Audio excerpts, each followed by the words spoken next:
Hi, welcome to the GLS podcast. This is our special bonus faculty spotlight. And today I have the opportunity to be with Chris Voss. He's part of our faculty for 2019. Chris is a former FBI Hostage Negotiator and founder and CEO of the Black Swan Group, an organization that helps companies and individuals learn to negotiate better. Hi, Chris. Hi. I've got just a couple of questions for you. We'd like to get to know you a little bit before you come to the summit this year. You didn't tell me you were going to ask me questions. I am. Oh, okay. I think you probably can handle it. Well, first question, did you grow up dreaming you wanted to be a hostage negotiator? How did you come to that? Completely fell out of the sky. Huh. When I was in my mid-teens, I wanted to be in law enforcement.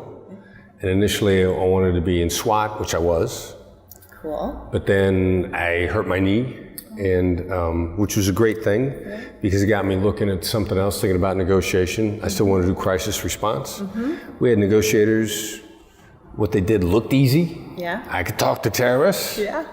It ended up being way cooler than SWAT ever was, but that's sort of the circuitous route how I got there. Sounds like maybe there's a part of you that likes to do good.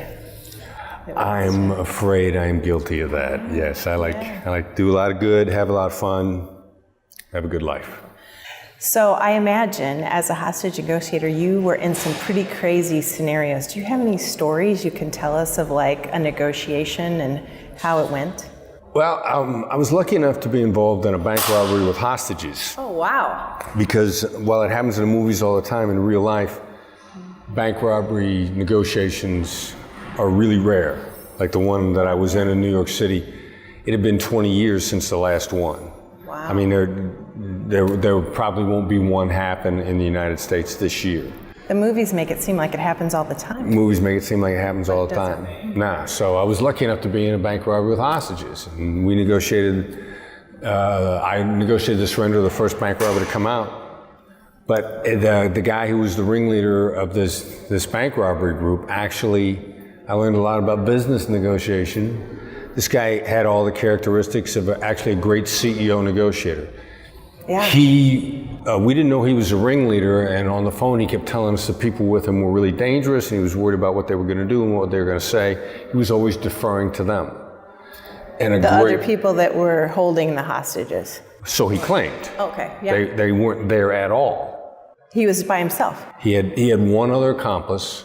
Wow. He told us there was about 7 of them, and they were all really dangerous. But what that gave him the opportunity to do was we couldn't pin him down because he wasn't the decision maker.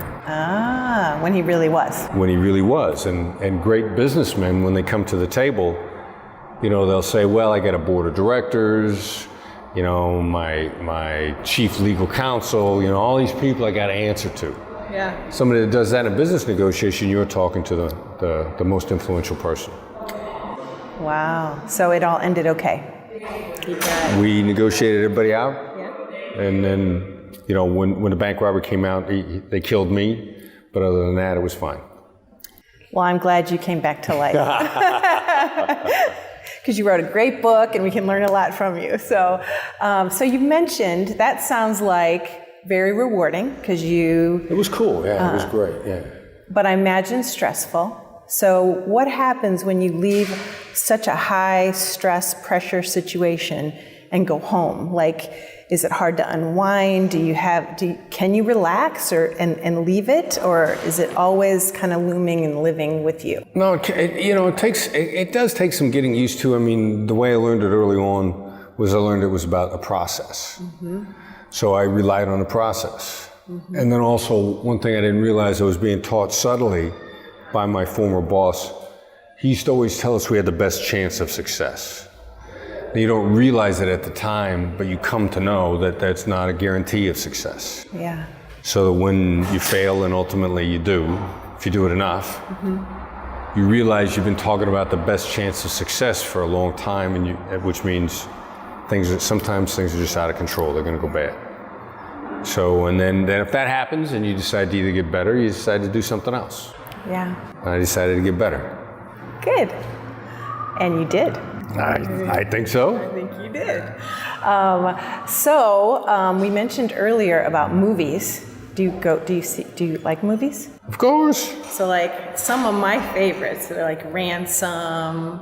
Ransom was a good one. Mel Gibson, right? That's kind of scary, especially as a parent, having kids. You got yeah. Proof of Life, you got Inside Man. Did you like that one? Yep. That was awesome. There's your bank kind of story. Denzel Washington playing me once again. Yes. And then there's The Negotiator. The Negotiator was a good one, yeah. Are these movies realistic? Are they like so far out of what life has really been like for you as a negotiator? Most of the ones you just mentioned have some really realistic parts in them. Yeah. Some of them are really bad, not on the ones that you just mentioned. Yeah.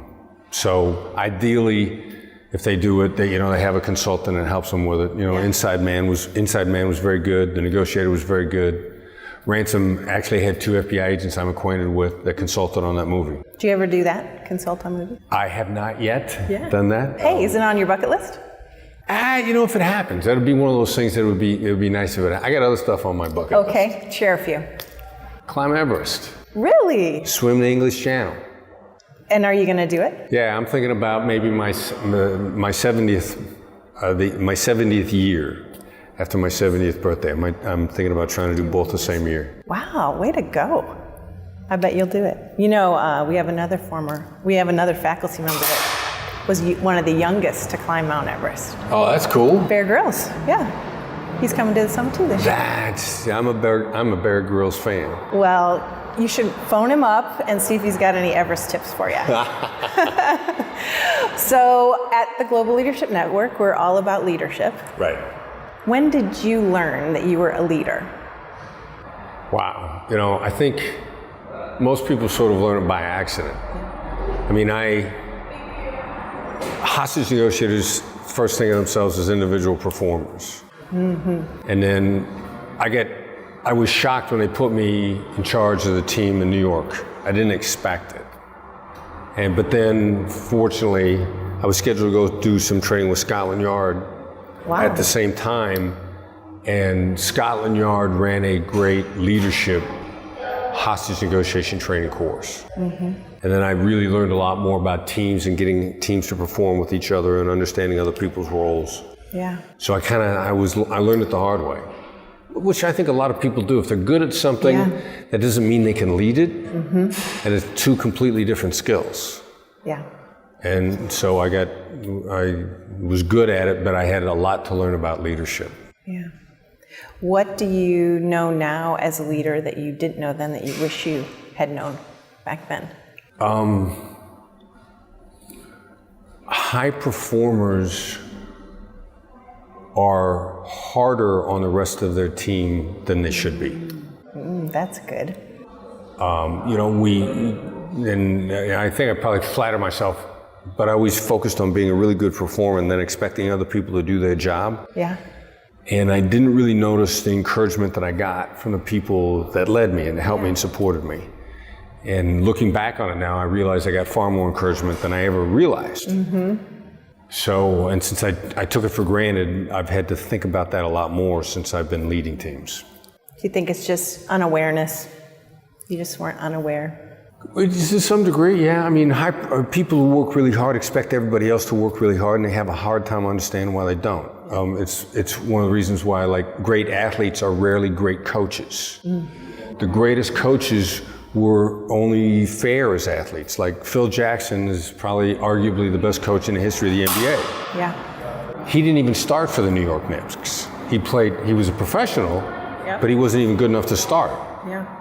But he worked really hard at being good.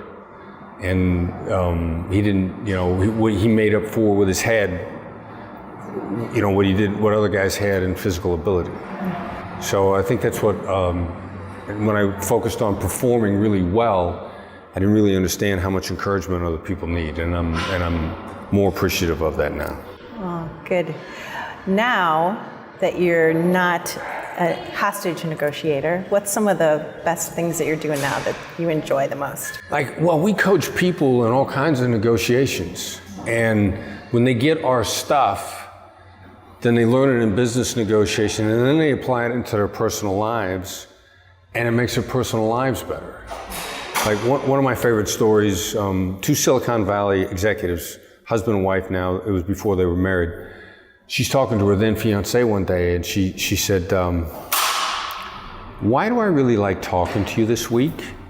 And he kind of hung his head down. He's like, well, taking this negotiation course, and they're making me use the negotiation to my personal life. And she went out and bought books for all of her girlfriends' husbands and boyfriends. Like, that's cool. People that are using it to make their lives better. There you go again. Helping, want to make a difference, make things better for people. Yeah, So, it's a cool thing. Well, thank you so much for taking the time to have a quick conversation with me here. And thank you for being a part of the summit, because I think you're going to help a lot of us get better. Because I think we all have negotiating in our life, whether we're seeing it or thinking of it like that or not. Yeah. So thanks for being there. My pleasure. So don't miss Chris at the summit this year, and we'll see you there.